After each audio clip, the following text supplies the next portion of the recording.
Hello, y'all. Welcome back to the channel. Here is our weekly check-in on the Aerogarden, and I'm also going to do a little overview of my houseplants as well because I haven't done that in a while. So first, let's start with the Aerogarden. Again, this is the Aerogarden Bounty Basic, and I'm currently growing some the International Basil Kit from Aerogarden, which is a variety of different basils. So as you can see, obviously the purple basil is right here. That big giant basil that's back here taking over right now is the lime basil. Down here in the middle where you see a little condensation, that's the lemon basil. We have the Thai basil coming in, probably second place for height. And then we have Genovese basil.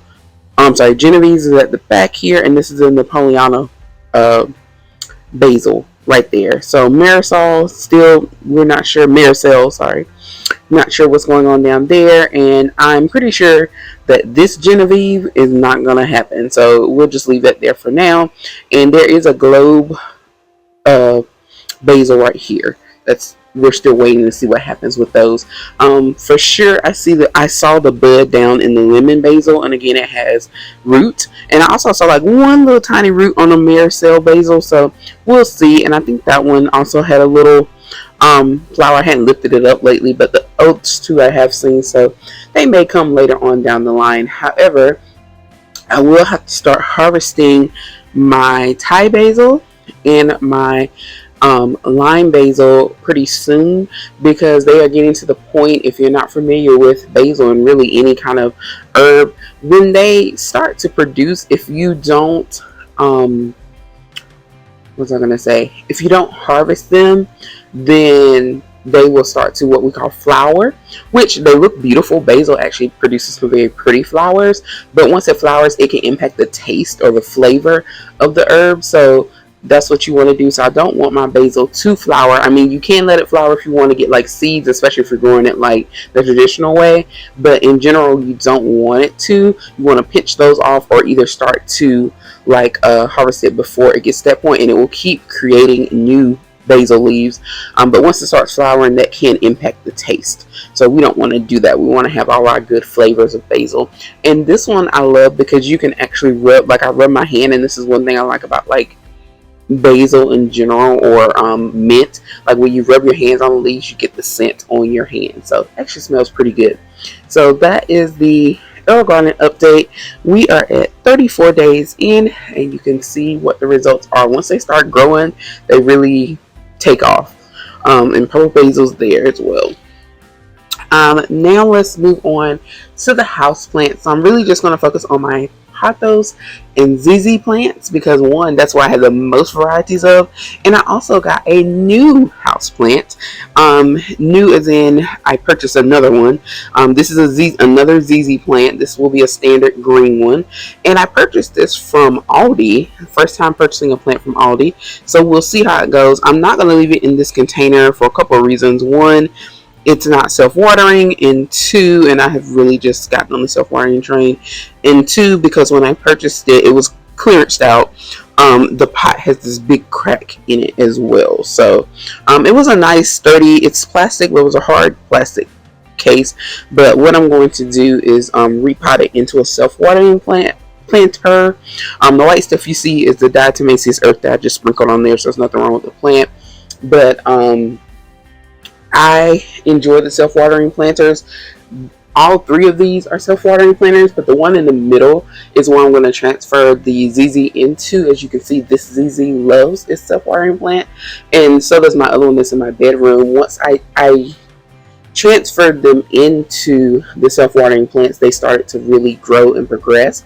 So I think they really enjoy that method. Now the other two, I purchased these containers the way they were, the two Chinese evergreens on the ends, but they are self-watering, and they come like the plant is sitting in like a little basket that you just pick up and then put the water down in the actual base, and then put the basket with the plant back down in there, and it absorbs that way, which works fine. And especially with a smaller plant, it's not a big hassle to lift them up and just put the water in and then continue on. But when you do have a larger plant or heavier plant, it can get annoying. So with the self-watering, it's easy because they do have like the little holes on the side, a little mouth, I guess you could say, and you just pour the water in the bottom.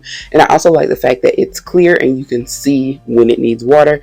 These do have that little hole right there where you can see the clear, where you can see the water levels as well. But some self-watering planters do not come with clear bottoms or any kind of indicator where you can see that it's empty.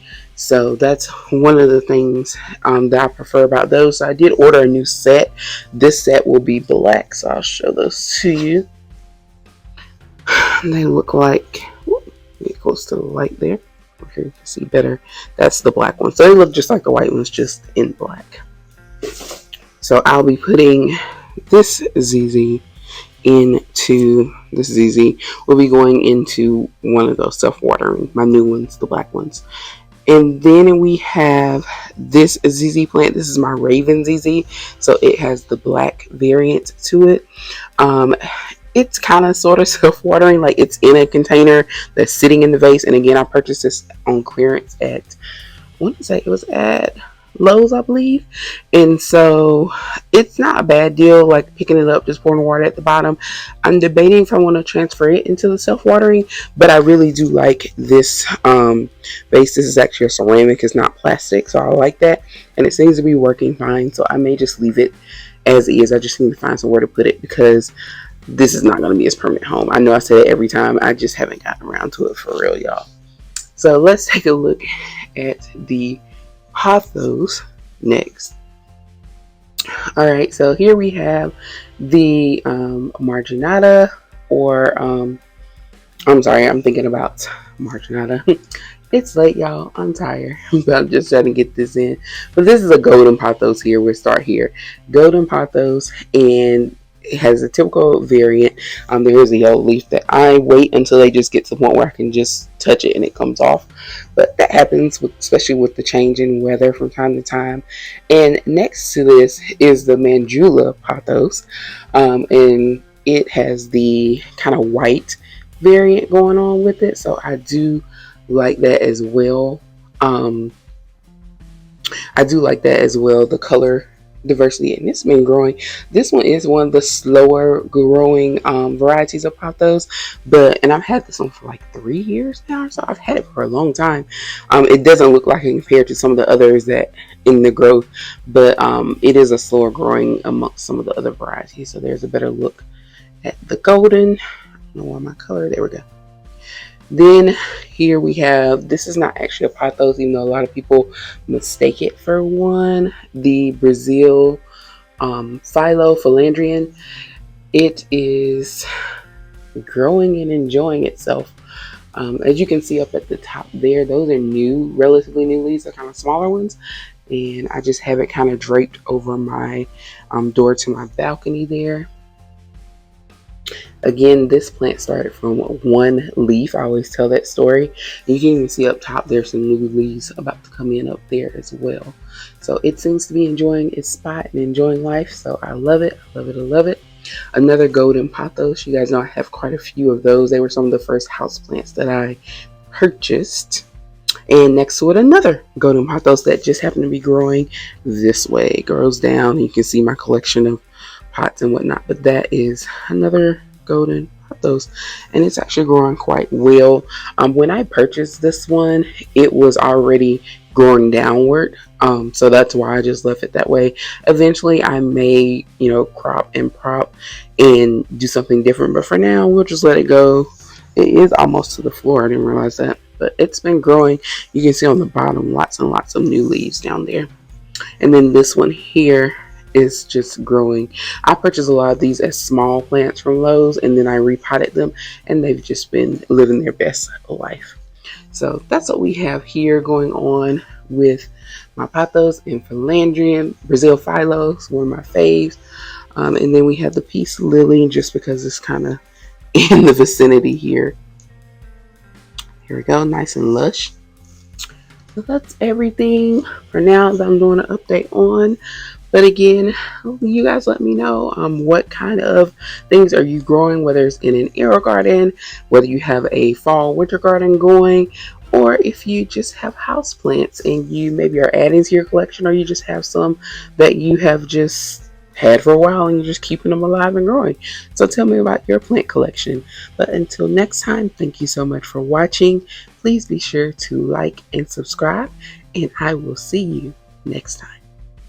Hey y'all, I know it's been a while since you've seen the balcony garden, so here's just a little glimpse at how things are growing outside. Yes, it does need a little TLC and pruning, and I'll be getting around to that soon. But for now, just enjoy. See you next time.